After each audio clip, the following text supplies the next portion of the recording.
Bab 1181. Penghargaan aktor terbaik.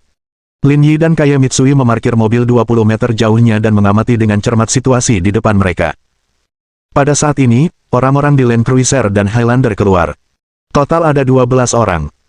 Beberapa memegang pisau panjang, sementara yang lain memegang senjata. Mereka semua menatap Hilux di depan mereka dengan penuh nafsu.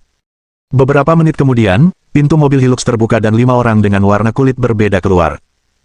2 di antara mereka memegang senjata. Eliza tidak membawa senjata. Ia sedang merokok di mulutnya dan memasang ekspresi acuh tak acuh. Lin Yi sedikit mengernyit. Biji bas belum dibawa keluar dan masih ada di dalam mobil. Situasi di depan mereka sangat tidak menguntungkan bagi Eliza dan yang lainnya, begitu pula bagi Lin Yi. Jika Black Gold Corporation gagal, biji bas akan jatuh ke tangan Kaya Mitsui. Akan sangat sulit untuk mendapatkannya jika itu terjadi. Kalian keluarga Mitsui, kata Alisa. Kau tak perlu tahu itu. Serahkan saja pada kami, kata pria pendek yang memimpin rombongan itu. Eliza menjentikan abu rokoknya dan membuka kancing kemejanya tanpa terburu-buru. Ada cincin bom yang diikatkan di dadanya. Kalau kau tidak takut mati, ayo kita mati bersama. Kami tidak takut mati. Tak masalah kalau kau meledakkan diri. Eliza tersenyum, wajahnya penuh ejekan. Menurutmu, meledakkan tutup peledak akan menyelamatkan apapun di dalam mobil? Dengan kandungan oksigen yang begitu tinggi, ledakannya akan dahsyat, dan bahkan mobil di belakangnya pun tak akan selamat. Jelas saja, Eliza sudah menemukan Lin Yi dan Kaya Mitsui. Begitu kata-kata ini terucap, semua orang menjadi waspada. Jika mereka bertarung sampai mati, semua orang di sini mungkin akan menderita. Lakukan. Tepat ketika anak buah keluarga Mitsui sedang linglung, Eliza memberi perintah. Keempat orang di sampingnya menembak hampir bersamaan. Ular api berwarna jingga merah itu menyemburkan api, menyerbu ke arah orang-orang keluarga Mitsui, membuat mereka lengah. Pada saat yang sama, Eliza juga bergerak. Seperti hantu yang melayang, ia bergegas ke sisi pemimpin tim dalam sekejap mata, mencengkeram lehernya, dan memutarnya. Melihat pemandangan ini, pupil mata Lin Yi mengecil. Gerakan ini saja sudah cukup untuk menunjukkan bahwa Eliza tidak lemah. Jika mereka bertarung, peluangnya untuk menang sekitar 40-60, atau bahkan 50-50. Dia jauh lebih kuat daripada Jimmy. Awalnya, kedua belah pihak memiliki formasi 1-2-0-1-1-5. Setelah konflik pecah, keluarga Mitsui langsung kehilangan 4 orang.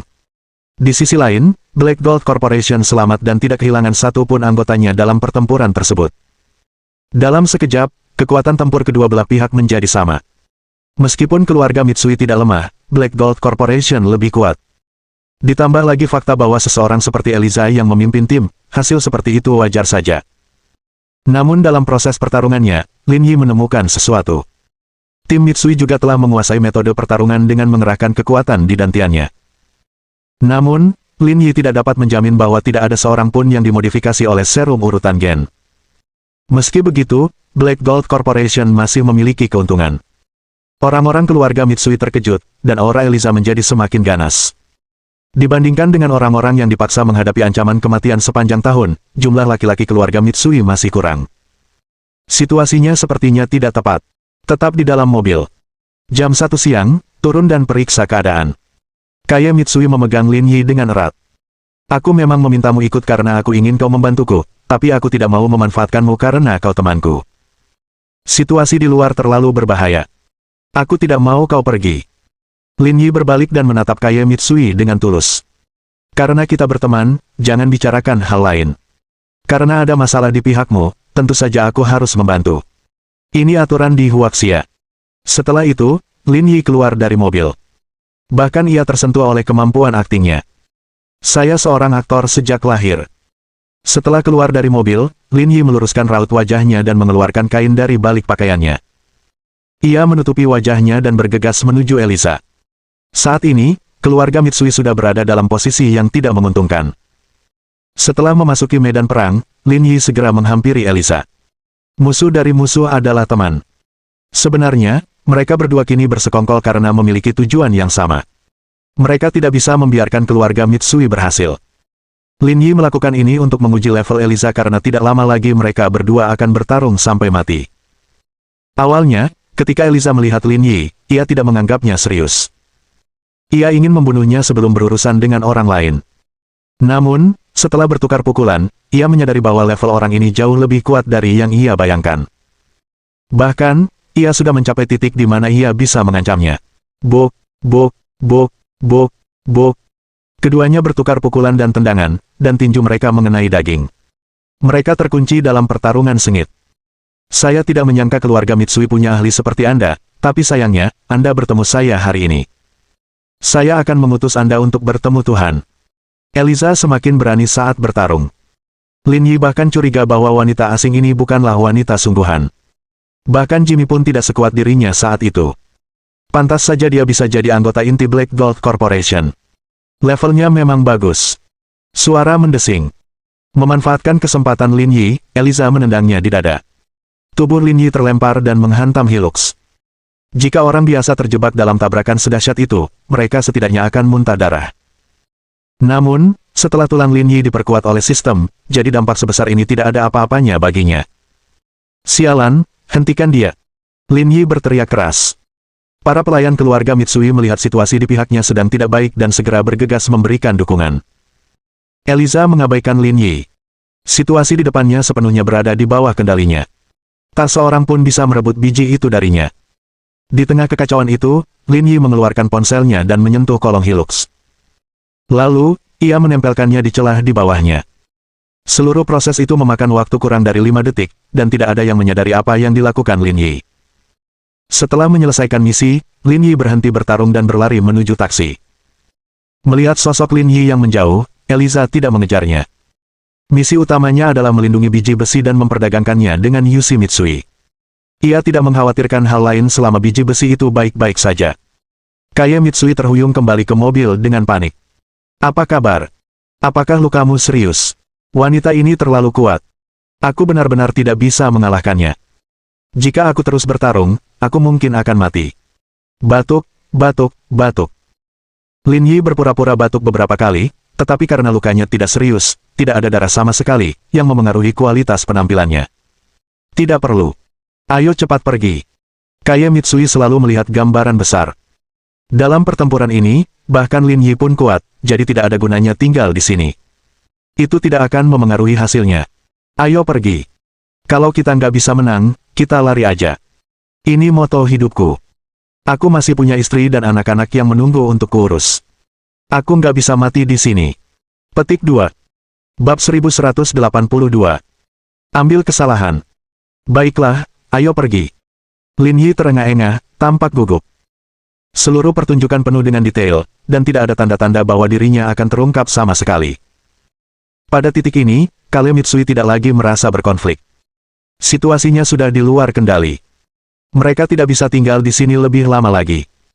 Kaya Mitsui merasa kata-kata Lin Yi sangat tepat. Ia tidak curiga ada yang mencurigakan.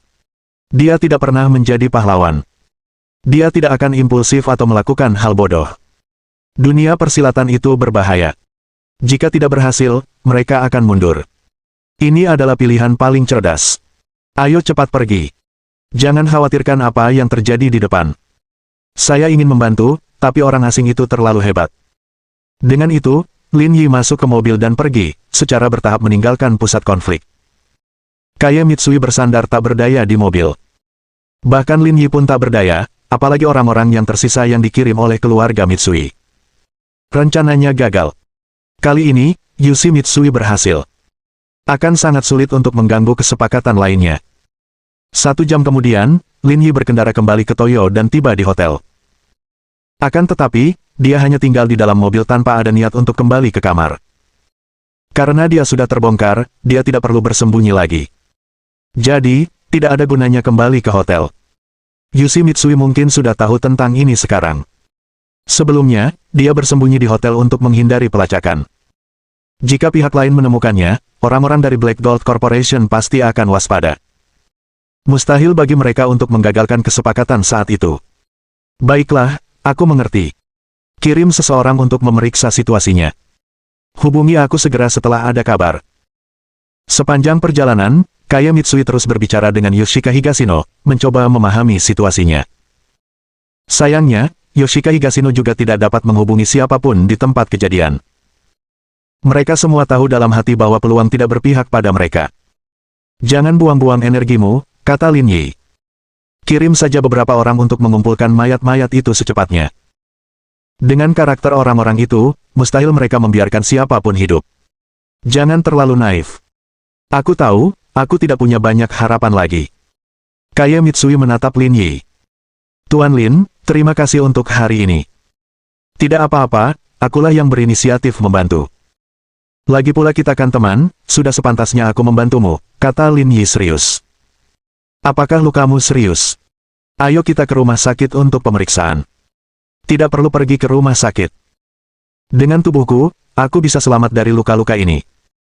Kalau begitu aku pulang dulu untuk mengurus ini. Nanti aku telepon lagi. Oke. Kaye Mitsui keluar dari mobil dan Lin Yi pergi.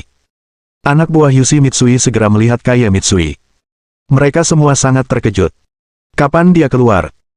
Namun, mereka hanya melihat Kaye Mitsui dan bukan Lin Yi. Karena dia ada di dalam taksi, kedua orang yang bertugas mengawasi hanya mengira Kaye Mitsui naik taksi pulang. Mereka tidak menyangka pengemudinya adalah Lin Yi. Setelah meninggalkan hotel, Lin Yi menghela napas lega. Apa yang terjadi hari ini bisa dibilang kaya dan penuh warna, tetapi untungnya, dia juga mendapatkan sesuatu. Setelah mengunci lokasi Eliza dan yang lainnya, Kaye Mitsui tidak lagi berguna baginya. Lin Yi meraba sakunya dan mencoba mengeluarkan ponselnya untuk melihat waktu. Namun, ia langsung ingat bahwa ia menyembunyikannya di mobil Eliza dan tidak bisa menelepon. Oleh karena itu, dia hanya bisa mengecewakan Qin Han. Lin Yi kembali ke Hotel Oman. Saat itu sudah pukul 1 pagi. Lin Yi menghela napas lega. Untung saja dia sudah memberitahu Ji Qingyan sebelumnya. Kalau tidak, kalau dia belum kembali, Ji Qingyan mungkin sudah menelepon polisi. Namun, Lin Yi tidak mencari Ji Qingyan, melainkan diam-diam mencari Liang Jinming. Ketika Liang Jinming membuka matanya dan melihat Lin Yi menatapnya, dia hampir mengompol. Kakak Lin, kau membuatku takut setengah mati. Kenapa kau bertingkah seperti hantu? Apakah menurutmu aku ingin datang ke sini, kata Lin Yi. Telepon Qin Tua dan beritahu dia bahwa aku kembali, katakan padanya untuk kembali juga, lalu, taruh. Dengan menyamar dan mengatakan bahwa kami baru saja kembali. Petik 2. Liang Jinming terbangun dalam keadaan linglung. Ia mengeluarkan ponselnya dan menyadari bahwa waktu sudah menunjukkan pukul 2 pagi.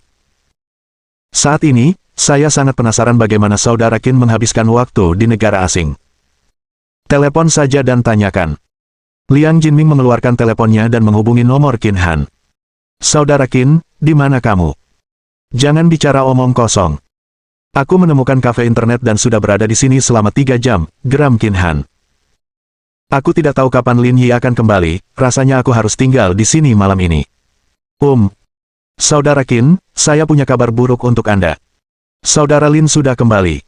Dia meminta saya untuk menelepon Anda dan meminta Anda untuk kembali. Apa-apaan ini, dia kembali sendiri. Ya. Aku akan membunuhnya. Qin Han mengumpat dan menutup telepon. Saudara Lin, saudara Qin selesai bekerja sekitar pukul 3 sore. Sudah hampir 11 jam sejak saat itu. Liang Jinming menatap Lin Yi, menurutku, sebaiknya kau pikirkan cara untuk menyelesaikan ini. Kalau tidak, saudara Qin akan kembali dan membunuhmu. Aku akan menunggunya di pintu dan meminta maaf kepada Tuan Muda Qin. Aku tidak mau ikut denganmu. Aku mau tidur lagi. Liang Jinming berkata, tapi, saudara Lin, ada sesuatu yang ingin kukatakan padamu. Apa? Sebenarnya, hubungan kita tidak sekuat itu. Nanti, kalau kamu butuh sesuatu, cari saja saudara Qin dan Lao Gao untuk disalahkan.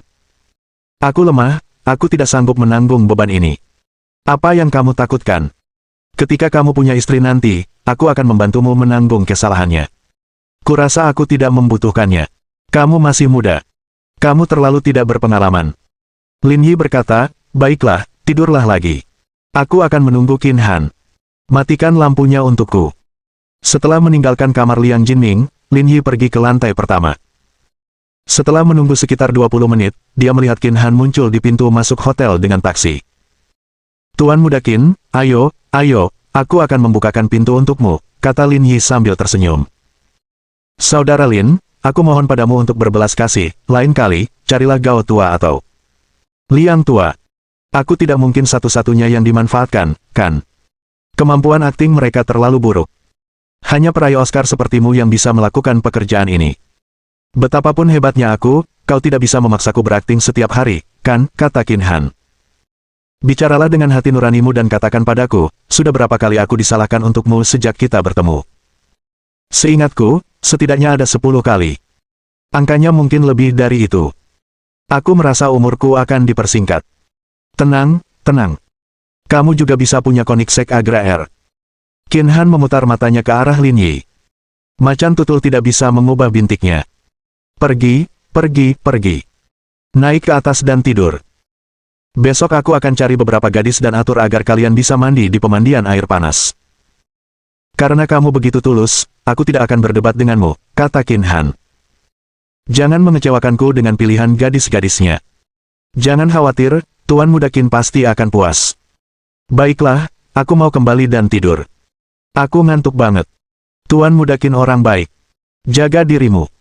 Mereka berdua masuk ke dalam lift dan tiba di lantai 28. Lin Yi berdiri di pintu dan bergumam. Aku akan kembali dulu.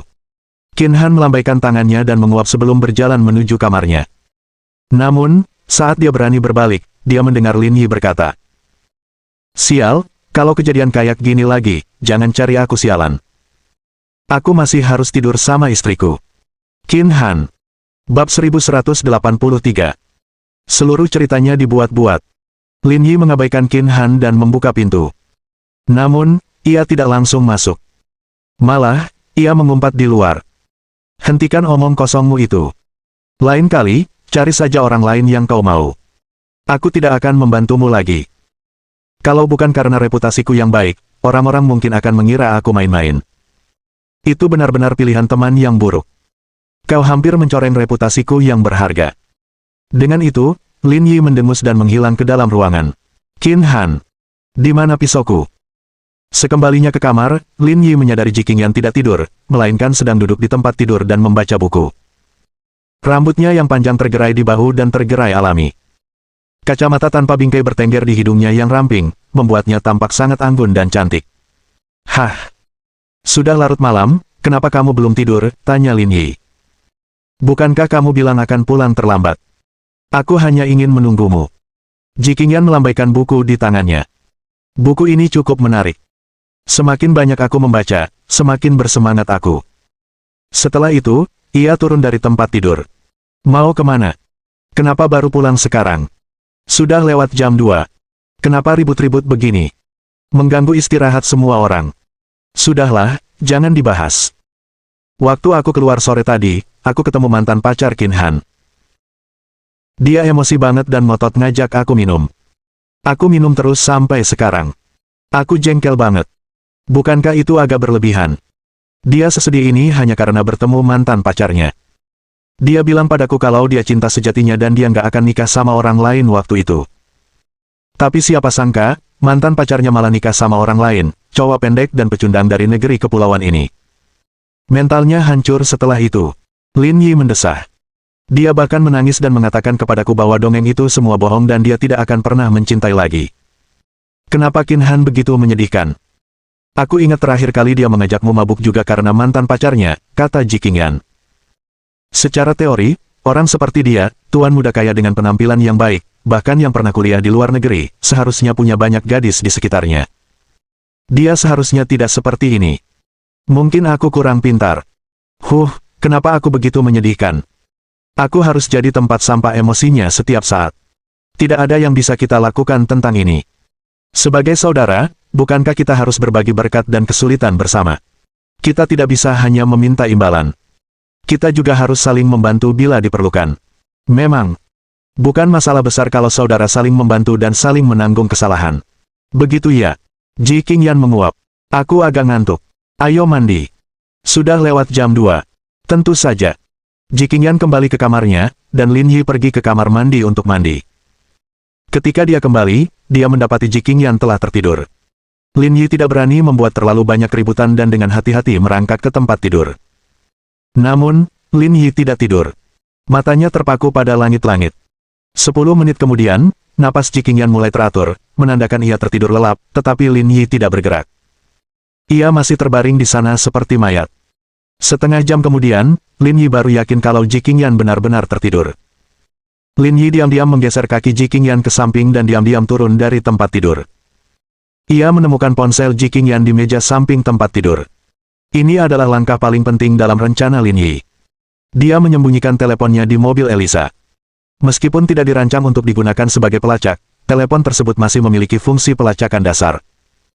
Ketika telepon hilang, telepon tersebut dapat dipulihkan melalui fitur ini. Lin Yi menggunakan fungsi ini untuk menentukan lokasi Elisa dan yang lainnya. Lin Yi mengambil ponsel Ji Qingyan dan mulai mencari lokasi ponselnya.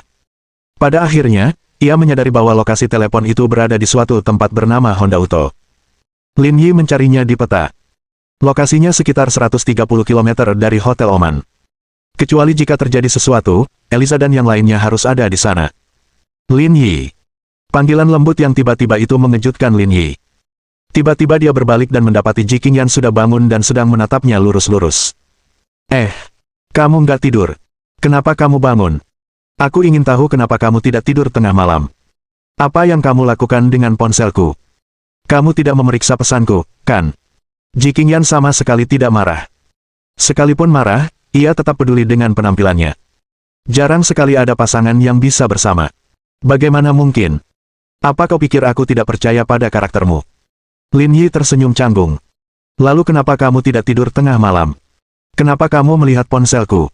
Pasti ada sesuatu yang terjadi. Ji Qingyan duduk bersila, satu tangan menopang pipinya sambil menatap Lin Yi. Apakah Anda menemukan informasi yang mencurigakan? Bukankah aku sudah bilang kalau aku tidak berniat memeriksa pesanmu, kata Lin Yi serius. Saat aku pergi dengan Qin Han siang itu, aku kehilangan ponselku. Aku juga merenungkan apa yang kau katakan dan merasa itu masuk akal. Sesama saudara harus saling membantu.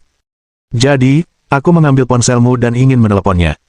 Aku takut dia akan terlalu keras kepala dan melakukan hal bodoh. Lalu apa yang kita tunggu? Cepat telepon dan tanyakan. Baiklah. Lin Yi berdiri dan berkata. Sudah malam. Kamu tidur dulu.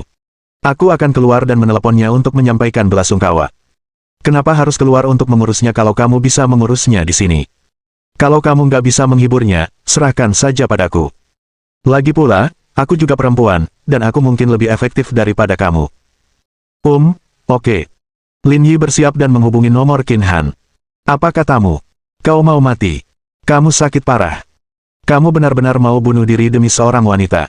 Aku tahu kamu sedih. Aku belum pernah mengalami hal seperti ini, tapi aku mengerti. Baiklah, baiklah. Aku akan minum denganmu. Sebagai saudara, kita akan bersama selamanya.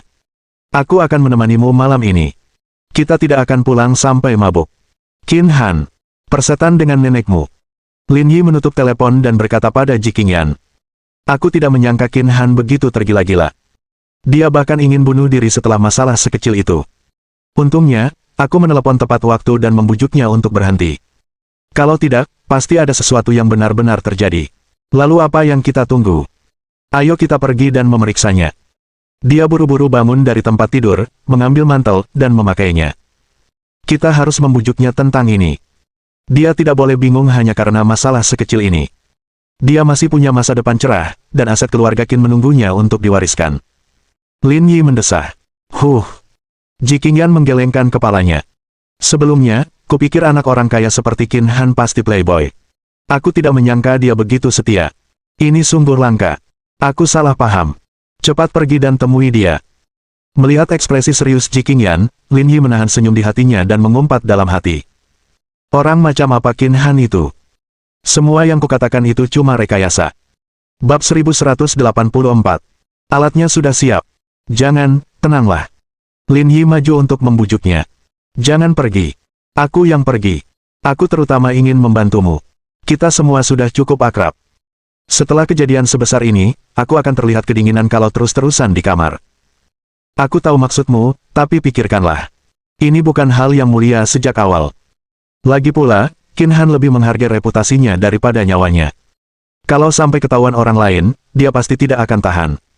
Jadi, aku akan pergi minum bersamanya. Dia akan baik-baik saja setelah mabuk. Petik 2. Ji Qingyan ragu-ragu sejenak. Kau benar. Semua cowok peduli dengan reputasi mereka. Dia jelas tidak ingin orang lain tahu tentang ini. Kalau tidak, dia tidak akan menegurmu sendirian. Benar sekali. Itulah alasan di baliknya. Baiklah, silakan. Kamu harus menemaninya dengan baik. Jikinyan mengambil baju Lin Yi. Ponselmu rusak. Bawa punyaku dulu, nanti aku tidak bisa menghubungimu. Baiklah, pukul 1.11 pergi sekarang. Istirahatlah lebih awal. Jangan khawatir. Tak lama kemudian, Lin Yi berpakaian. Setelah berpamitan dengan Jikinyan dengan enggan, ia diam-diam berjalan ke kamar Qin Han. Tepat saat dia hendak mengetuk pintu, Lin Yi menarik tangannya. Dia punya firasat jika dia mengetuk pintu sekarang, Qin Han akan menunggunya di pintu sambil membawa pisau dapur. Demi keselamatannya sendiri, Lin Yi pergi ke meja resepsionis di lantai bawah dan meminta kartu kamar serbaguna. Orang lain mungkin tidak memenuhi syarat, tetapi manajer hotel yang bertugas tahu bahwa Lin Yi adalah presiden Lingyun Group dan klien besarnya. Ia harus berusaha sebaik mungkin untuk memenuhi persyaratannya. Dengan kartu kunci serbaguna di tangan, Lin Yi pergi ke kamar Qin Han dan perlahan membuka pintu. Ruangan itu sunyi dan gelap. Lin Yi berjingkat ke kamar tidur dan mendapati Qin Han sudah tertidur, mendengkur seperti babi yang sedang disembelih. Lin Yi menelan ludah, merasa bahwa apa yang dilakukannya barusan adalah kesalahan besar. Kalau saja dia tahu bahwa Qin Han, alat itu, masih berguna baginya, dia tidak akan mencari-cari alasan buruk mengapa mereka tetap di luar. Kini, pembalasan telah tiba. Tuan Muda Qin, Saudara Qin, Bos Qin. Lin Yi memanggil beberapa kali dan menyadari bahwa Qin Han tidak bereaksi. Napasnya menjadi lebih teratur. Sial, kita baru saja teleponan tadi. Kok kamu bisa tidur secepat itu? Melihat Qin Han tidak bereaksi sama sekali, Lin Yi memutuskan untuk membangunkannya dengan cara lembut lainnya. Suara mendesing. Dia menendangnya dari tempat tidur. Sialan. Qin Han langsung terbangun dan bangkit dari tanah. Sebelum sempat bereaksi, ia menyadari Lin Yi telah muncul di hadapannya. Sial, Saudara Qin, ada apa? Apa kau mimpi buruk? Jangan takut. Aku di sini. Aku pasti akan melindungimu. Melihat Lin Yi muncul di depannya tanpa alasan, Qin Han tertegun sejenak sebelum mengumpat. Aku bakal bunuh kamu. Apa yang kamu bicarakan di telepon? Kamu udah hancurin reputasiku. Tidak, tidak. Saudara Qin, pelankan suaramu. Aku punya permintaan. Tolong bantu aku lagi. Aku sudah seharian di luar. Apa lagi yang kau inginkan? Tidak bisakah kau biarkan aku tidur? Ini darurat. Aku masih harus keluar, jadi aku harus merepotkanmu. Dosa apa yang kulakukan di kehidupan sebelumnya? Kenapa aku bertemu denganmu di kehidupan ini? Aku baru kembali kurang dari 1 jam, dan kau sudah ingin aku keluar lagi. Ada juga si Tua Liang dan si Tua Gao. Kau tidak bisa terus-terusan menahanku, hei, bukankah tadi sudah kubilang? Mereka berdua keras kepala. Selain kau, tidak ada orang lain yang bisa melakukan tugas sulit ini. Enyahlah. Aku mau tidur. Kamu membantu saudaramu. Aku tidak keberatan membantumu kali ini, tapi kurasa kau tidak mengatakan hal baik tentangku di depan Presiden Ji tadi. Karena itu, lupakan saja keinginanmu untuk mendapatkan bantuanku kali ini. Bagaimana kalau begini? 11 minta Liang Ruoksu menyetujui beberapa proyek untuk keluargamu. Saya jamin Anda tidak akan rugi. Petik 2. Sialan.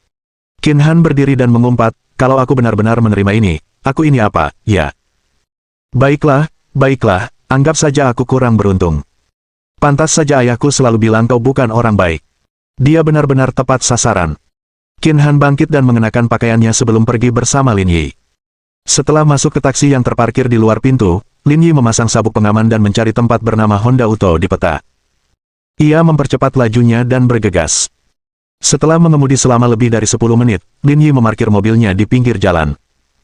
Berikan aku pakaianmu untuk dipakai. Bajuku. Apa yang kau coba lakukan? Jangan tanya. Ini urusan serius.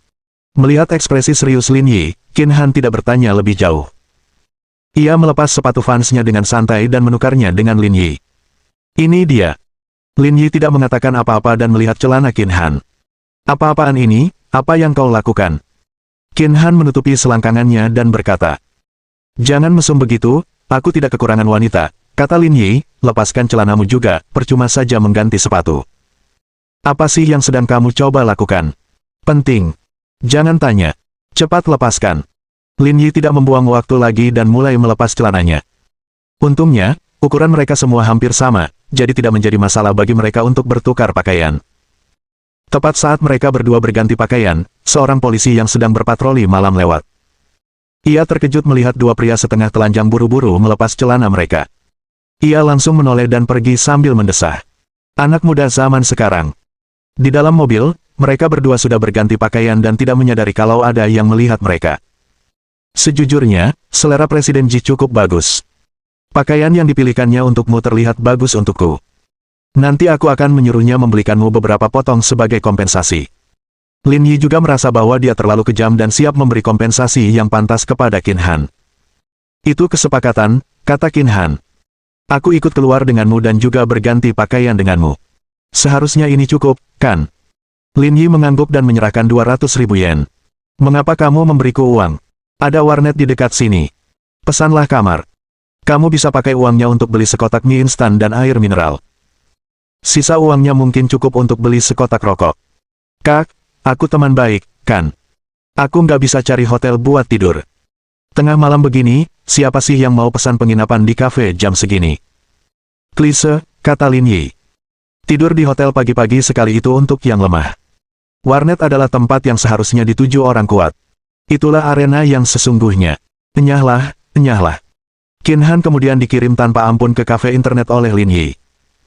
Dia merasa seperti reinkarnasi dari aliansi 8 negara. Dosa macam apa yang telah diperbuatnya hingga bertemu dengan orang yang sekejam Lin Yi dalam hidupnya. Bab 1185. Lakukan saja.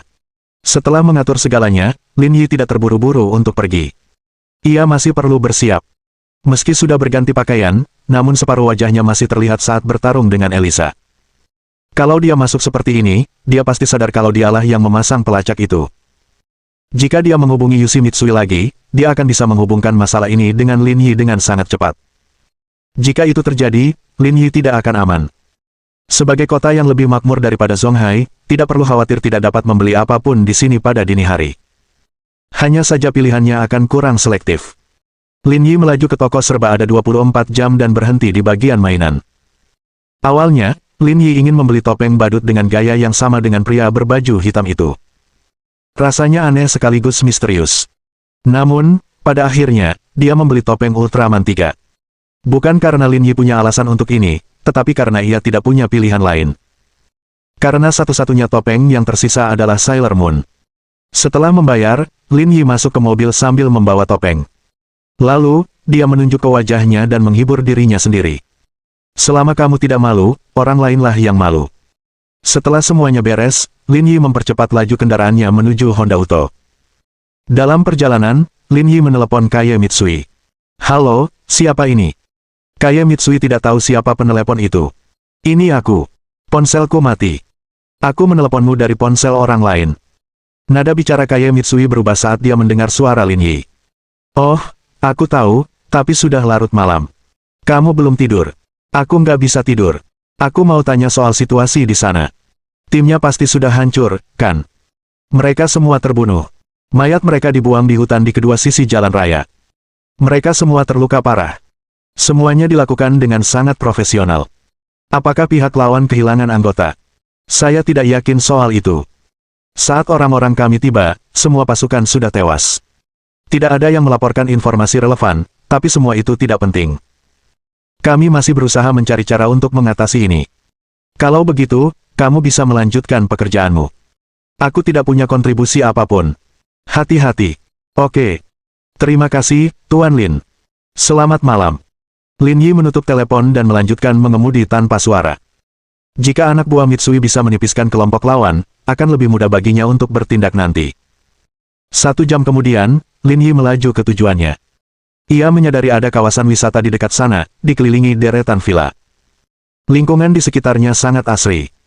Dari kejauhan, ia bisa mencium aroma tanah. Namun, lampu di sekitar 30-an villa semuanya dimatikan, dan hanya beberapa rumah yang dinyalakan. Lin Yi melihat arlojinya.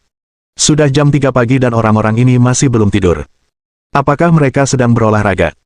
Ada pagar di luar area villa, dan Lin Yi memarkir mobilnya di tempat yang relatif tersembunyi di dekatnya. Sekalipun orang-orang Eliza lewat, selama mereka tidak sengaja mencari di area itu, mereka tidak akan menemukan mobil itu. Dengan cara ini, dia tidak akan memperlihatkan dirinya. Setelah keluar dari mobil, Lin Yi menemukan sudut kosong dan memanjat tembok. Area villa sangat sepi. Meskipun tidak ada orang di sekitar, Lin Yi tetap sangat berhati-hati dalam bergerak. Lin Yi mengambil ponsel Ji Qingyan dan terus melacak lokasi ponselnya. 20 menit kemudian, Lin Yi melihat Eliza dan yang lainnya mengemudi secara agresif lebih dari 10 meter di depan. Namun, plat nomornya sudah dicopot.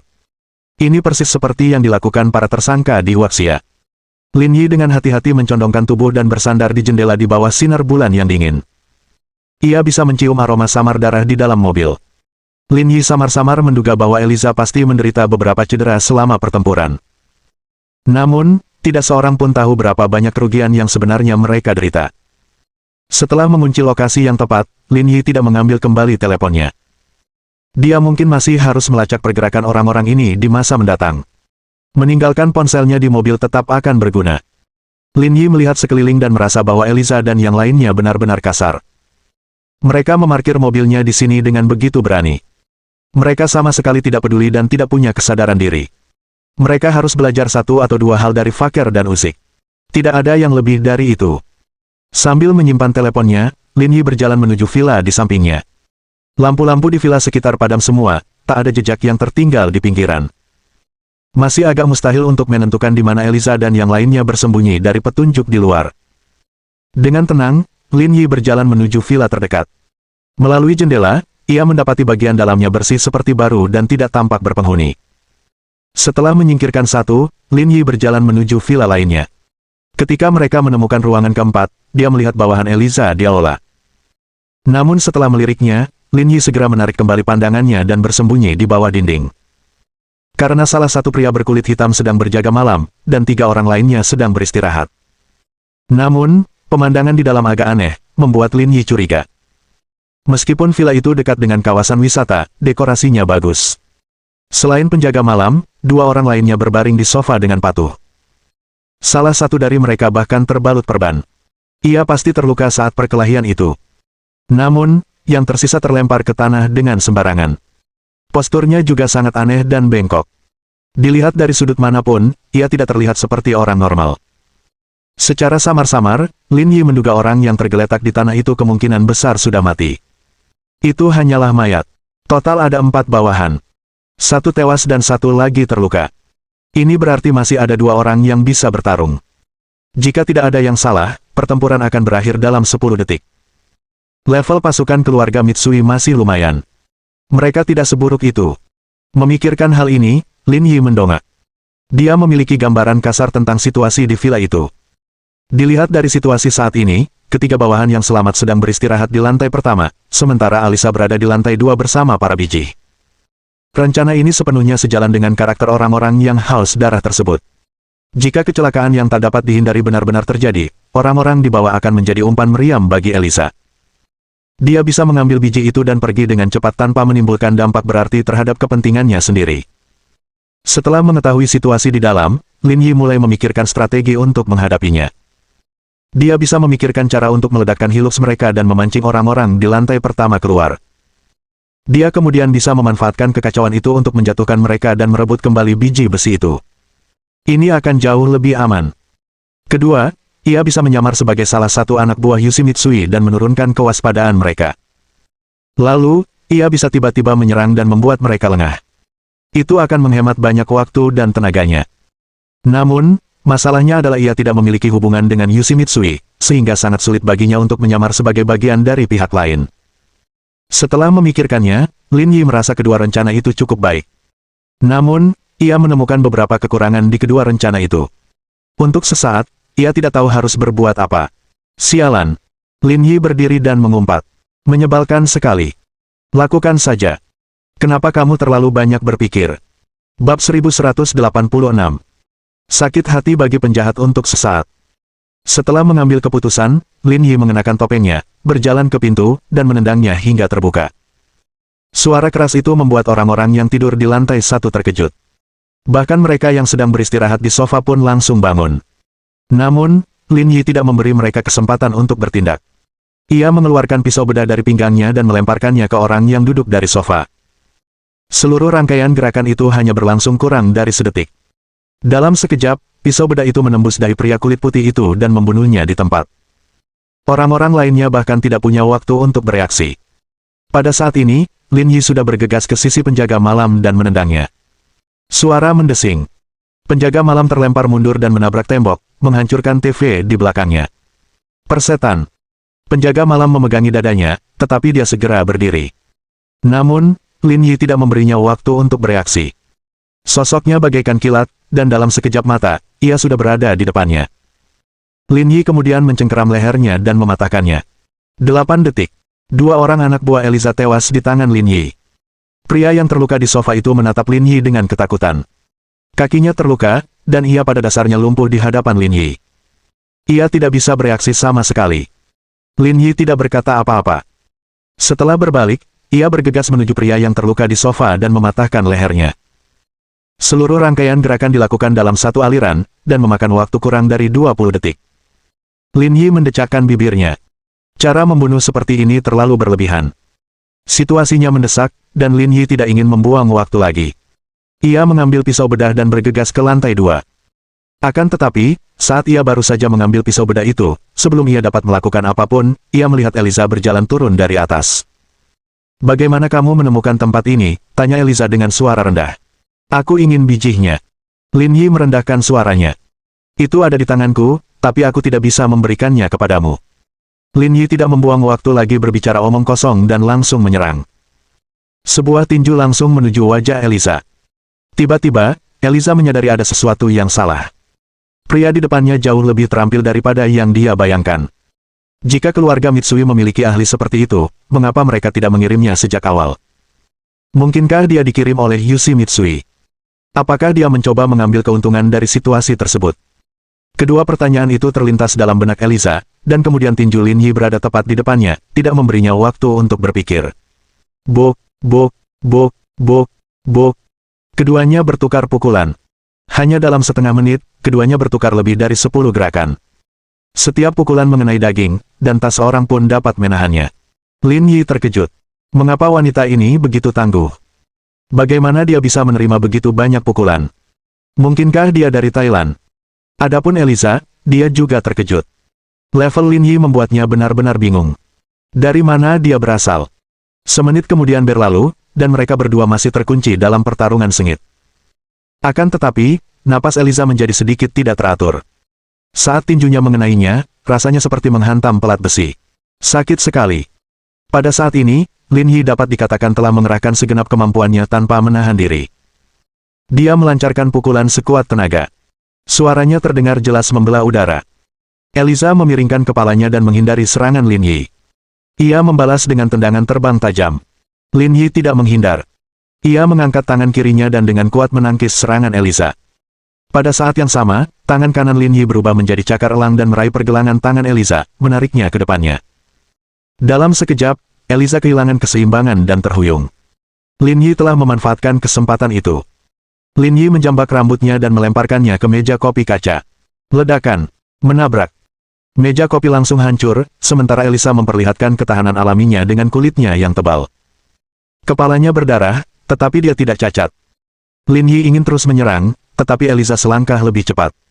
Ia berguling ke samping dan menghindari serangan Lin Yi berikutnya. Namun, kali ini, Eliza tidak menyerang lagi. Malah, ia berlari menuju pintu. Melihat Eliza takut, Lin Yi tidak mengejarnya. Tujuan utama mereka datang ke sini bukanlah untuk berurusan dengan Eliza, tetapi untuk mendapatkan bijihnya. Setelah Eliza pergi, Lin Yi segera bergegas ke atas. Ada 4 ruangan di lantai 2. Ruangan paling dalam terbuka. Lin Yi bergegas masuk tanpa ragu-ragu dan menemukan brankas kecil di ujung tempat tidur. Apa-apaan ini? Lin Yi memarahi, bagaimana aku bisa menghancurkannya? Berdasarkan informasi yang dimilikinya tentang Eliza dan yang lainnya, Lin Yi yakin ada 70% kemungkinan biji itu ada di dalamnya. Namun, masalahnya adalah dia tidak dapat mengambil risiko apapun pada saat ini. Jika dia mengambil brankas itu dan mengetahui biji besinya tidak ada di dalamnya, segalanya akan menjadi menarik. Dia masih harus memikirkan cara untuk membukanya. Lin Yi melihat keluar jendela dan melihat semuanya normal. Ia memutuskan untuk mencobanya.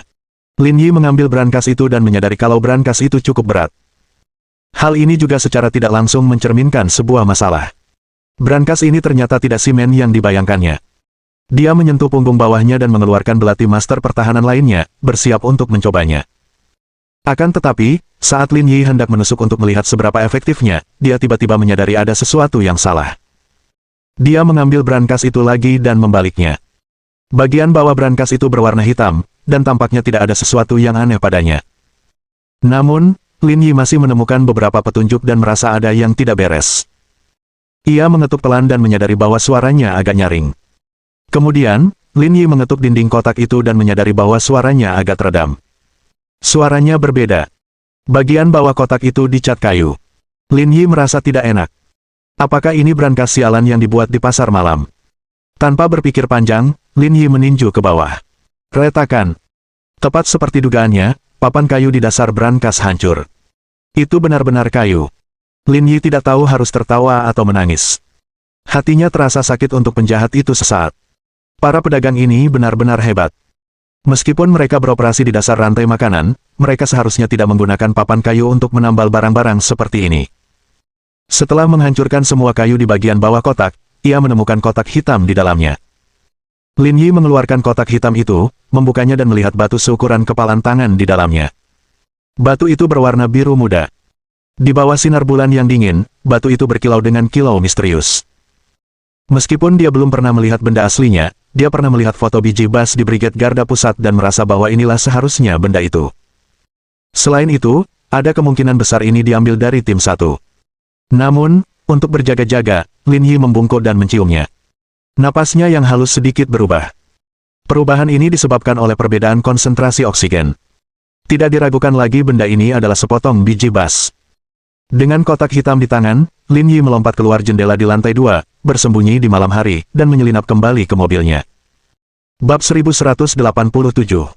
Bunuh aku, dan bijinya akan menjadi milikmu. Kembali ke mobil, Lin Yi melepas maskernya dan menghela napas lega. Ia menyentuh kotak hitam di sampingnya. Pada titik ini, misinya di negeri matahari terbit telah selesai. Operasi ini dianggap sempurna. Seharusnya tidak ada yang mengetahui keterlibatannya. Sekalipun ada kamera pengintai yang merekamnya, dia tidak perlu takut. Pakaian ini milik Qin Han. Apa hubungannya dengan dia, Lin Yi? Memikirkan hal ini, Lin Yi dalam suasana hati yang baik. Dia akan tidur kembali. Dalam perjalanan pulang, Lin Yi menelepon Liu Hong. Panggilan itu diangkat setelah beberapa dering. Kenapa kamu ganti nomor telepon? Apa kamu menghubungi cewek lain pakai nomor lain? Lin Yi terdiam. Dia bahkan tahu taktik ini. Jelas sekali dia bajingan tua. Ponselku hilang. Ini ponsel istriku. Aku masih memakainya untuk sementara, kata Lin Yi. Begitu ya. Kenapa kamu nggak tidur tengah malam? Jangan bilang kamu lagi merendam kaki di bak mandi. Hentikan omong kosong itu, aku sedang berusaha naik peringkat di akhir musim. Kamu juga menyukainya. Lin Yi menjawab tanpa diduga. Dia tampak seperti orang normal, tetapi Lin Yi tidak menyangka dia adalah seorang pecandu game muda. Namun setelah dipikir-pikir lagi, hal ini tampak masuk akal. Pasangan yang berusia 40-an lebih seperti teman daripada kekasih. Jika dia tidak bermain game, apakah dia seharusnya bermain dengan istrinya? Saya sudah bermain selama 8 tahun, saya adalah bagian dari kelompok pemain pertama. Apakah orang tuamu masih hidup? Enyahlah, geram Liu Hong. Kenapa kau tidak tidur tengah malam? Kenapa kau meneleponku? Apa kau juga dapat poin? Aku di negeri matahari terbit. Aku mengambil kembali biji besi yang direbut dari tim 1 oleh Black Gold Corporation. Cepat kirim seseorang untuk mengambil benda ini. Perkataan Lin Yi membuat Liu Hong menjerit, rahangnya hampir jatuh ke tanah. Apa katamu? Kau merebut kembali biji itu? Ya, sekarang bukan waktunya untuk bicara detail. Cepat kirim seseorang untuk mengambil barang ini. Lebih cepat lebih baik. Jangan buang waktu. Alasan mengapa Lin Yi begitu cemas adalah karena dia takut bertemu dengan pria misterius berpakaian hitam. Oleh karena itu, ia harus segera menyerahkan benda ini. Asalkan ia mengembalikannya ke Brigade Garda Pusat, masalah ini akan selesai. Jika dia bertindak sekarang dan naik pesawat pribadi, dia akan bisa mencapai Bandara Toyo dalam waktu sekitar 3 jam. Setelah itu, misi ini akan selesai. Misinya sudah selesai. Tidak bisakah kau kembali sendiri? Kenapa kita harus melakukan perjalanan? Liu Hong percaya pada kemampuan Lin Yi.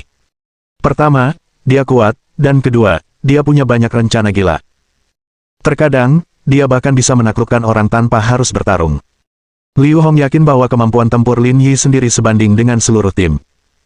Oleh karena itu, sangat aman untuk memintanya membawanya kembali secara langsung.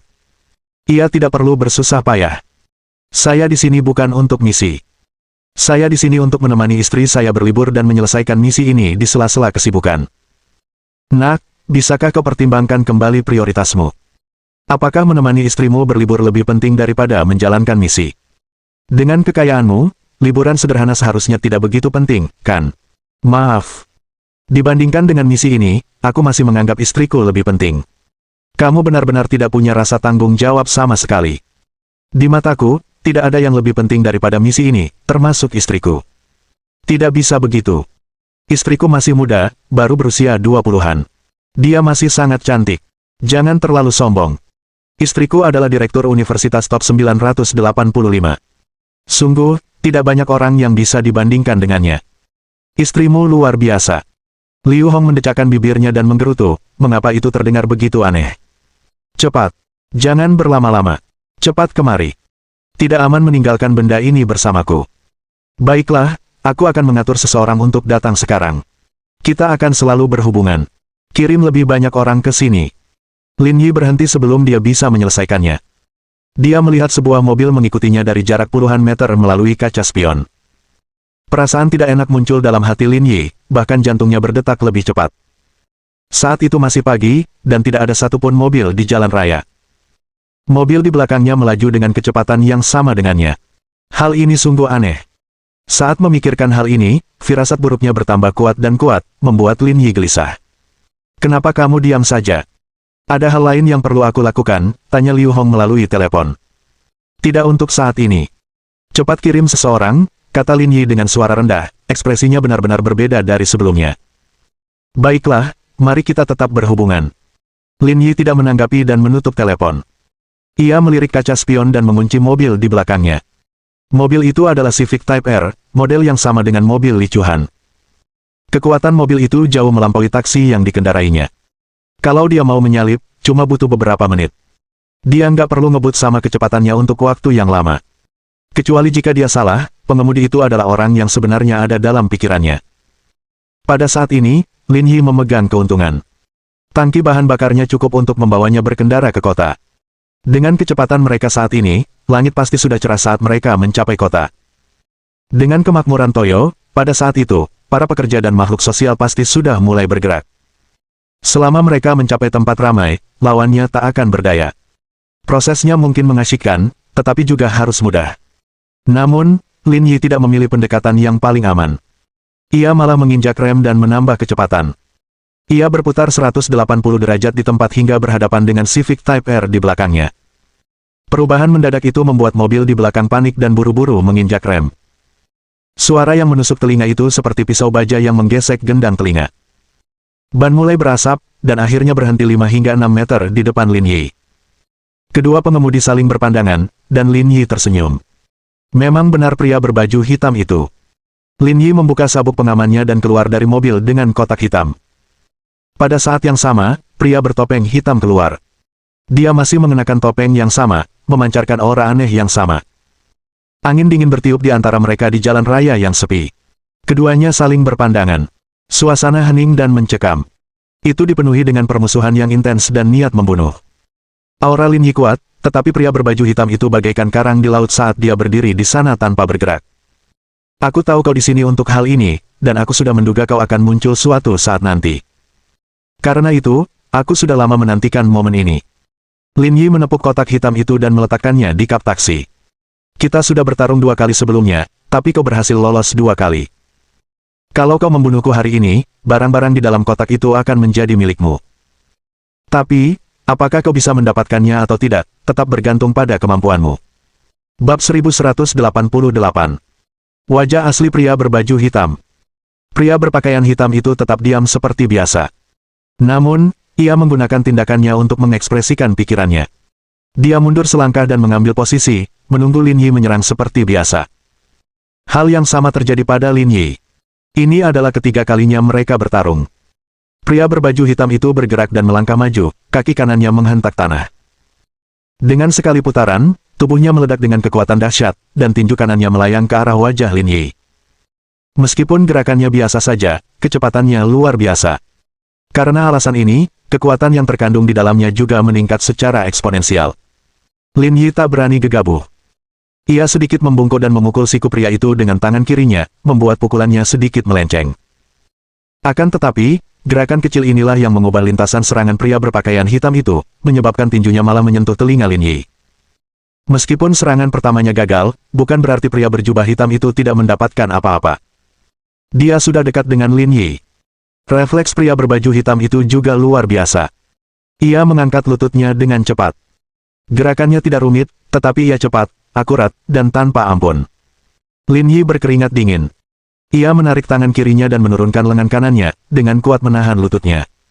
Bang! Suara teredam terdengar. Serangan pria berpakaian hitam itu terlalu kuat, dan itu membuat lengan Lin Yi mati rasa. Meski begitu, itu tidak sepenuhnya diblokir. Pria itu berlutut di perut Lin Yi. Melihat situasinya tidak terlihat baik, Lin Yi mengerutkan kening dan menekan dengan tangan kirinya. Dia menggunakan seluruh tenaga dalam tubuhnya untuk mendorong lutut itu dengan kuat, sehingga lelaki berpakaian hitam itu terpaksa mundur beberapa langkah. Meskipun waktu pertukaran pukulan mereka sangat singkat, hanya berlangsung 10 detik, kesalahan sekecil apapun akan mengakibatkan kekalahan Lin Yi. Setelah menjauh, lelaki berpakaian hitam itu menyerbu tanpa ragu sedikitpun. Dia memutar pinggul dan bahu kanannya, mengangkat siku kirinya sedikit, dan melayangkan pukulan hook kiri ke arah Lin Yi. Dalam dua pertukaran sebelumnya, keduanya berhenti di titik tertentu dan tidak bertarung sampai mati. Namun kali ini, masing-masing dari mereka tampaknya memperlihatkan kekejaman yang sebenarnya tersembunyi di dalam tulang mereka. Lin Yi menyadari bahwa pria berpakaian hitam itu jauh lebih kuat dan berpengalaman daripada yang ia bayangkan. Ini adalah gerakan yang sangat biasa, tetapi sebelum ia melancarkan gerakannya, tubuh pria berjubah hitam itu terpelintir hebat. Dengan kaki kirinya sebagai tumpuan, tumitnya berputar keluar, membuat tendangan ini tampak seperti cambuk. Lin Yi menurunkan lengan kirinya dan menghindari serangan pria itu. Lalu, tanpa peringatan apapun, dia menggunakan bahunya untuk menabrak pria berpakaian hitam itu, yang luput, ke belakang. Lin Yi tidak lengah. Pukulannya secepat kilat, menghujani dada pria itu. Pria berbaju hitam itu mundur berkali-kali. Ia lelah bertahan dan tidak melakukan gerakan bertahan lagi. Lin Yi memanfaatkan kesempatan itu dan menendang perutnya. Ledakan. Pria berbaju hitam itu terbang mundur seperti bola meriam dan menabrak Civic Type R di belakangnya. Bahkan bodi mobilnya bergetar karena benturan. Lin Yi terengah-engah, seperti seekor harimau yang turun dari gunung. Sejak awal, dia menahan amarahnya. Dari dulu sampai sekarang dia tidak pernah santai. Keganasan yang mendasarinya bagaikan magma yang melaju kencang, bagaikan tsunami di tengah angin yang mengamuk, yang mampu melahap segalanya. Semenjak dia menguasai pengerahan tenaga dalam dantiannya, Lin Yi telah menghadapi banyak jenis lawan. Meski begitu, dia tidak pernah menganggap serius satu pun dari semuanya. Hanya pria berbaju hitam ini yang layak menjadi lawannya. Memang, dialah satu-satunya orang yang diakui Lin Yi. Pria berpakaian hitam itu meronta beberapa kali sebelum keluar dari mobil dan berdiri diam. Ini juga yang Lin Yi temukan aneh pada orang ini. Topeng itu menyembunyikan semua ekspresinya, membuatnya mustahil untuk melihat emosinya saat itu atau bahkan keadaannya. Hal ini membuat Lin Yi sangat tidak yakin. Karena lelaki berpakaian hitam itu tidak kejam, sulit diketahui apakah dia bersikap lunak padanya. Namun, pada saat ini, Lin Yi tiba-tiba menyadari ada darah di tangannya. Pada saat itu, ekspresi Lin Yi membeku. Meskipun pemukulan itu keras, tidak akan menyebabkan cedera luar. Dengan kata lain, tubuhnya terluka, dan kerusakannya tidak ringan. Dalam proses pertarungan dengannya, lukanya terbuka dan darah mengotori tubuhnya. Lin Yi mengangkat kepalanya dan menatap pria berbaju hitam di depannya. Persis seperti yang dipikirkannya. Memang ada bercak hitam besar pada pakaiannya. Itu tandanya berlumuran darah. Dulu waktu bertugas di unit gawat darurat, dia sering melihat kejadian seperti itu. Lin Yi tersenyum tak berdaya. Kupikir aku bisa bertarung seru denganmu hari ini, tapi kau cedera. Tak ada gunanya melanjutkan. Pria berbaju hitam itu tidak mengatakan apa-apa. Setelah beberapa detik, Lin Yi melanjutkan.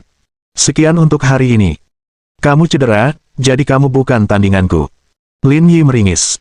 Meskipun tubuhnya telah diperkuat, rasa sakitnya masih terasa. Sebenarnya, aku selalu penasaran seperti apa rupamu dan apa identitasmu. Jika kita terus berjuang, keinginanku akan terwujud hari ini. Meskipun aku bukan pria sejati, aku juga tidak ingin menjadi penjahat. Baiklah, kita akhiri saja hari ini. Aku yakin kita akan bertemu lagi di masa depan. Setelah kau pulih dari cederamu, kita akan bertarung dengan sengit. Kalau aku menang, aku akan melepas topengmu. Dengan itu, Lin Yi kembali ke mobil dan berbalik. Matahari pagi terbit dari ufuk timur. Sinar matahari menyinari topeng aneh milik pria berpakaian hitam itu. Pada saat ini, topeng badut itu tak lagi tampak aneh. Senyumnya tampak membawa kehangatan. Pria berpakaian hitam, di sisi lain, berdiri di sana, memperhatikan Lin Yi pergi tanpa bergerak. Dia menunggu sampai bayangan mobil menghilang di ujung cakrawala. Kemudian, pria berbaju hitam itu berbalik dan kembali ke mobil. Ia memarkir mobilnya di jalur darurat dan perlahan melepas maskernya. Yang mengejutkan adalah di balik topeng itu terdapat wajah yang halus. Kulitnya putih dan lembut seperti batu giok, tetapi karena luka-lukanya, warnanya pudar. Wajah itu tidak seperti Lin Yi. Wajahnya sangat lembut, dengan sedikit kesan dingin dan kecantikan feminin. Dia begitu tampan, bahkan wanita pun akan iri padanya. Pria berjubah hitam itu tanpa ekspresi merobek pakaiannya. Ada lebih dari 10 bekas luka di tubuhnya. Jika wajah itu adalah wajah cantik dari surga, maka tubuh ini berasal dari neraka. Pada saat ini, tubuhnya terbalut perban dan telah diwarnai merah oleh darah. Pria berbaju hitam itu mengeluarkan gunting dan memotong kain kasa yang berlumuran darah. Sepanjang proses, ekspresinya tidak berubah sama sekali. Kain kasa dipotong lapis demi lapis, memperlihatkan otot perutnya yang kencang. Namun, pemandangan ini tidak indah, karena ada bekas luka yang membentang dari dadanya hingga perut bagian bawah. Panjangnya lebih dari 20 cm. Itu sudah terbelah. Kulitnya terbuka, dan daging merah tua di bawahnya sungguh mengejutkan. Bab 1189. Ayah Taipan. Di kursi penumpang Type R terdapat peralatan medis berwarna putih. Pria berbaju hitam itu tak tergerak dan membukanya. Seolah luka-luka di tubuhnya tak memengaruhinya sama sekali. Ia tak menunjukkan ekspresi apapun. Di dalam peralatan medis, ada beberapa botol berisi bubuk yang tidak diketahui. Pria berpakaian hitam membuka lapisan kedua dan mengeluarkan jarum suntik dan botol kaca 10 ml. Ia memecahkan mulut botol dan menyedot cairan bening di dalamnya. Lalu, ia menyuntikkannya ke bisep lengan kirinya. Setelah disuntik, pria berpakaian hitam itu membuang jarum suntiknya. Dengan jari-jarinya yang ramping, ia mengeluarkan sebotol obat hemostatik dan menaburkannya secara merata pada lukanya. Kemudian, ia mengambil sepotong kain kasa dan melipatnya menjadi potongan tebal, menutupi lukanya. Segera setelah itu, ia mengeluarkan plester hitam dan meremas kulit di kedua sisi luka, mencoba menekan tepi luka lebih erat. Kemudian, ia menggunakan plester hitam untuk merekatkannya. Setelah dilakukan perawatan awal, laki-laki berpakaian hitam itu kembali membalut lukanya dengan kain kasa hingga darah yang keluar tidak ada lagi. Seluruh proses memakan waktu kurang dari 10 menit, tetapi pria berbaju hitam itu tidak terburu-buru pergi. Sebaliknya, ia melihat ke arah Lin Yi pergi. Langit di luar semakin cerah. Seberkas cahaya menyinari wajah pria berbaju hitam itu. Bibir tipisnya bergerak sedikit, tetapi tak bersuara. Saat ini, dia tampak secantik karya seni di bawah sinar matahari. Seperti anggur. Kring kring kring. Dering telepon yang tiba-tiba memecah keheningan di dalam mobil. Pria berbaju hitam itu mengeluarkan sebuah kotak putih dari kotak sandaran tangan di sampingnya. Kotak itu seukuran telapak tangan. Ternyata itu adalah kotak telepon. Ia membuka kotak itu dengan hati-hati. Di dalamnya terdapat ponsel Huawei putih. Ponsel itu bersih seperti baru, seolah baru dibeli. Ia perlahan mengeluarkan ponselnya. Ada stiker di belakangnya. Stiker itu bergambar putri salju dan 7 kurcaci. Mereka semua tersenyum. Mereka tampak sangat bahagia. Seperti sebuah keluarga. Pria berbaju hitam itu menjawab panggilan itu, dan terdengar suara serak dari ujung sana. Tak ada jejak emosi, membuat suara pengeras suara itu seperti mesin. Apakah kamu mengerti? Pria berbaju hitam itu tidak berkata apa-apa. Ia mengetukkan jarinya pada mikrofon di bagian bawah layar. 2 pukulan. Ada keheningan panjang di ujung telepon. Setelah beberapa saat, pembicara berkata, "Baiklah, kembali." Pria berbaju hitam itu menutup telepon dan mengeluarkan selembar kulit rusa berwarna putih pucat dari kompartemen sandaran tangan sebelum menyekat telepon itu dengan lembut. Dia sepertinya mengidap gangguan obsesif-kompulsif. Dia menyekanya cukup lama sampai tidak ada sidik jari lagi sebelum memasukkannya kembali ke dalam kotak. Lalu, dia pergi. 3 jam kemudian, waktu menunjukkan pukul 7:30 di Sunrise Land. Duduk di restoran bandara, Lin Yi sedang makan sambil menelepon. "Kami baru saja turun dari pesawat." "Kamu di mana?" tanya Liu Hong melalui telepon. "Di area C bandara, ada restoran cepat saji bernama Little Chunhe. Kemarilah dan berjalanlah menuju area paling dalam.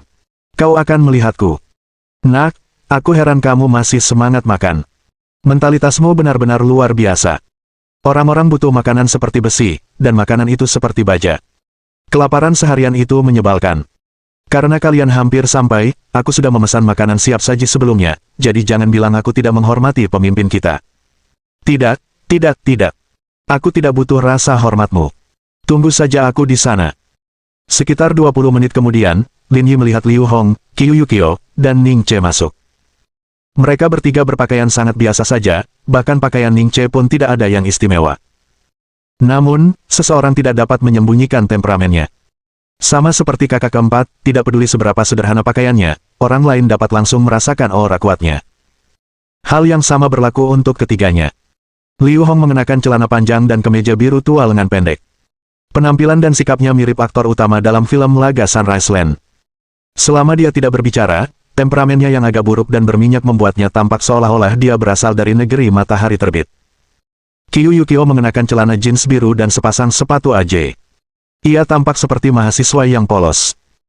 Ning Che mengenakan celana panjang hitam berkaki lebar dan kemeja panjang sifon abu-abu muda dengan desain jas berekor di bagian belakang, menutupi bokongnya yang indah dengan rapi, memberikan kesan seorang wanita profesional.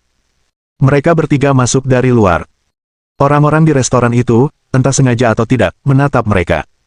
Mereka bahkan berkomentar dengan iri. Berjalan ke bagian terdalam restoran, Liu Hong menemukan Lin Yi. "Nak, kau benar-benar pandai menyembunyikan diri. Aku heran kau benar-benar bersembunyi di sini," kata Liu Hong sambil tersenyum. Ini terutama karena orang-orang dari negeri matahari terbit ini sepertinya belum pernah melihat dunia, terutama para wanita muda yang terus menatapku. Itu membuatku tidak nyaman, jadi aku bersembunyi di sini. Memang, orang-orang ini tampaknya belum banyak melihat dunia, komentar Liu Hong. Sejak aku datang, mereka terus menatapku. Meskipun aku sudah tua, pesonaku tak pernah pudar. Qiu Yukio memutar bola matanya. Pria ini terlalu pandai menyanjung dirinya sendiri. Jangan bilang begitu. Kita berbeda. Dengan cara apa? Mereka terus menatapku karena aku tampan. Mereka terus menatapmu karena mereka pikir kamu sangat kaya. Tidak mungkin. Baju dan celana saya biasa saja. Kalau ditotal, harganya kurang dari 1.000 yuan. Bukan itu yang kumaksud. Lin Yi menunjuk ke arah Qiu Yuluo dan Ning Che. Orang-orang di restoran memperlakukanmu seperti ayah baptis mereka. Fakta bahwa kau punya dua wanita berkualitas tinggi sekaligus berarti kau pasti kaya. Haha. Ning Che tertawa tanpa ragu. Bahkan gelombang di dadanya pun beriak. Bos Liu memang punya temperamen seperti Taipan. Dia tidak bisa menyembunyikannya. Wajah Liu Hong memerah. Baiklah, jangan bahas ini lagi. Ayo kita langsung ke intinya. Liu Hong meluruskan ekspresinya. Di mana itu? Di bawah meja, Lin Yi menggerakkan kakinya dan menendang kotak hitam itu ke kaki Liu Hong. Liu Hong tidak tergerak dan tidak mengulurkan tangan untuk menyentuhnya. Tidak pantas melakukan ini di depan umum. Bagaimana kau tahu orang-orang dari Black Gold Corporation tiba di Sunrise Land? Tanya Liu Hong lembut. Di saat yang sama, ia mulai makan untuk menyembunyikan tindakannya. Itu hanya kebetulan, kata Lin Yi. Sebelumnya, ketika kami bertiga pergi menginterogasi Jimmy, kami mendapatkan informasi yang sangat penting. Selain Mei Guo, hanya Sunrise Land yang bisa membuat kesepakatan dengan Black Gold Corporation. Perusahaan saya baru-baru ini mengadakan perjalanan membangun tim dan berencana mengunjungi Sunrise Land. Saya kebetulan mampir untuk ikut bersenang-senang. Saya tidak menyangka akan benar-benar bertemu mereka di sini, kata Lin Yi. Kalau tidak salah, ini pasti biji besi yang diambil dari tim 1. Aku menimbangnya di tanganku. Beratnya sekitar 2 kilogram. Dalam sekejap, ekspresi mereka bertiga berubah dingin. Ekspresi Liu Hong semakin muram. Bagaimana caramu menghadapi orang-orang dari Black Gold Corporation? Orang-orang yang memimpin tim kali ini adalah Eliza dan keempat bawahannya. Awalnya aku tidak ingin membunuh mereka, tetapi terlepas dari apa yang kurasakan, kedua orang yang tewas itu juga rekan-rekan dari Brigade Garda Pusat. Itu sudah sepantasnya, kata Lin Yi. Adapun Eliza, tingkat keahliannya sangat tinggi, aku hanya bisa mengalahkannya tapi tidak membunuhnya. Pada akhirnya, aku membiarkannya lolos. Petik 2. Bab 1190. Kematian adalah ultimatum yang sulit diterima. Liu Hong tidak punya banyak harapan untuk Lin Yi. Dia akan puas jika Lin Yi bisa menyingkirkan beberapa orang ini. Lagi pula, dia tahu level Eliza. Dia bukan tipe orang yang bisa dia hadapi dengan mudah. Sepertinya kamu tidak terluka, tanya Liu Hong. Kau terlalu munafik. Kau sudah duduk di sini begitu lama, dan kau baru ingat untuk memikirkanku. Kau terlalu banyak berpikir, kata Liu Hong. Kalau kau terluka, aku akan mencoba mengajukan penghargaan kelas 1 untukmu. Kalau kau tidak terluka, itu akan menjadi penghargaan kelas 2. Aku terluka.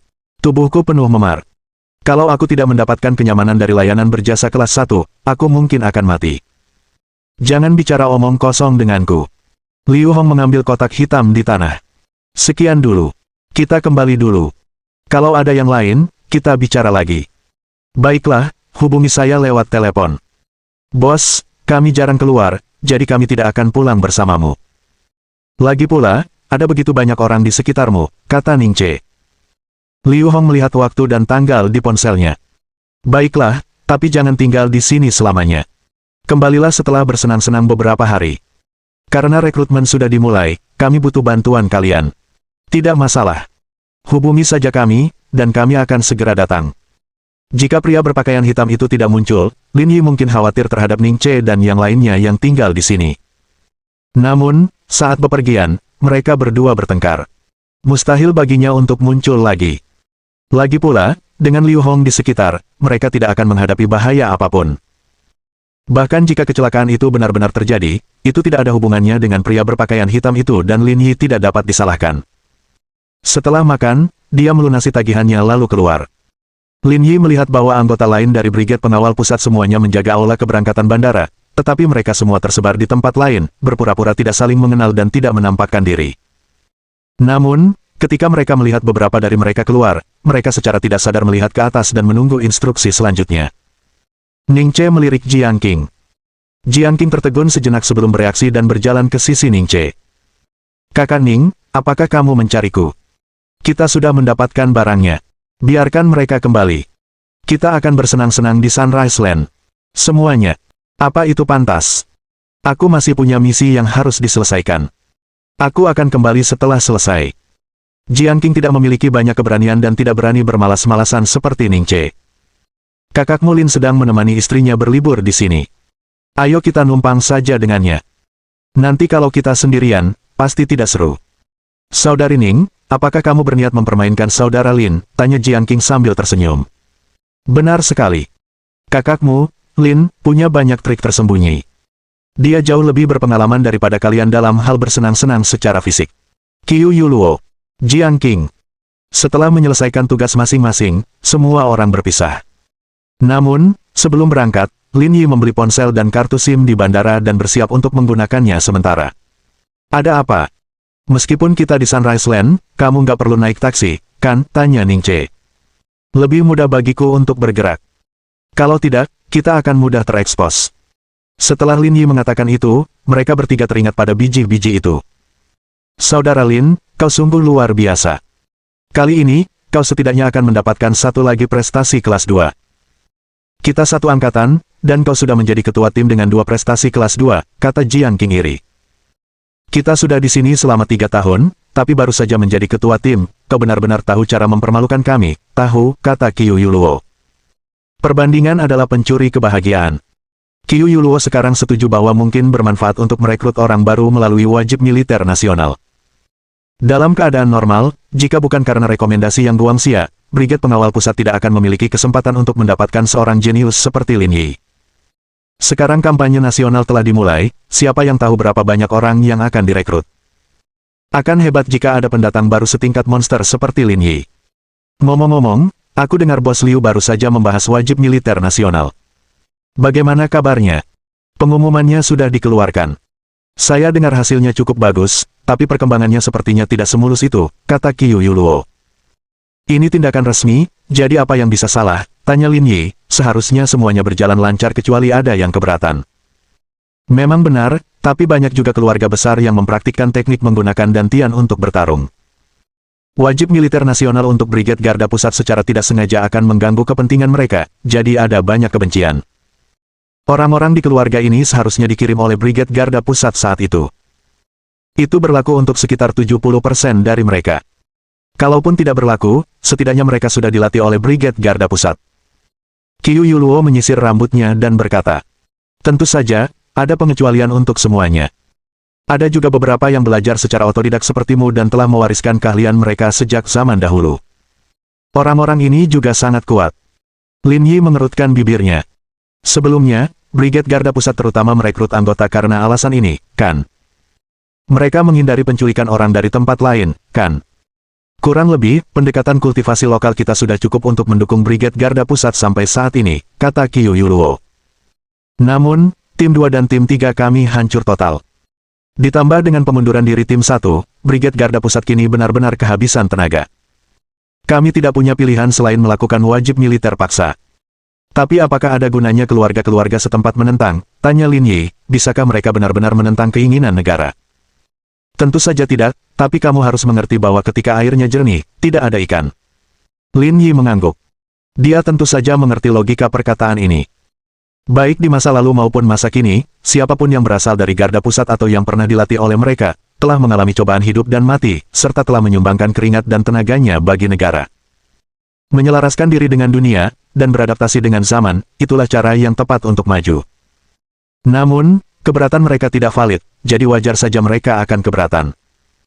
Lagi pula, ini mengganggu kepentingan mereka sendiri, jadi mereka harus memperjuangkan hak-hak mereka. Mereka mungkin hanya mencoba mengganggu prosesnya. Mereka mungkin tidak akan berani melakukan sesuatu yang serius. Itu sudah pasti, mereka juga mengakui status Brigade Garda Pusat dan beratnya situasi, kata Qiu Yuluo. Tapi Brigade Garda Pusat adalah tempat dengan angka kematian yang tinggi. Kurang dari 50% anggotanya bertahan hingga pensiun. Ini masalah serius yang juga sangat mempersulit perekrutan anggota baru. Benar. Tidak ada yang ingin mati. Lin Yi mengangguk. Dari 12 orang yang lolos uji coba terakhir, hanya 4 yang berhasil bertahan. Kematian adalah ultimatum yang sulit diterima. Benar sekali. Siapapun yang menguasai teknik bertarung semacam ini pasti berstatus luar biasa. Mereka terbiasa menjalani kehidupan yang superior, jadi mereka tidak punya nyali untuk menghadapi kematian. Ini sudah diduga. Kesedihan terbesar dalam hidup adalah ketika orang meninggal tanpa menghabiskan semua uang mereka, kata Lin Yi. Sekalipun kamu punya masa depan cerah, itu tidak ada gunanya jika kamu tidak kembali hidup-hidup. Mohon dukungan dari omom ante-ante sekalian, buat subscribe atau sharekan novel Mimin ke Facebook kalian, agar channel Mimin bisa terus berkembang. Dengan begitu, Mimin bisa lebih semangat untuk up novel seru lain ke depannya. Buat teman-teman yang sudah subscribe dan sharekan novel Mimin, Mimin ucapkan terima kasih sebanyak-banyaknya.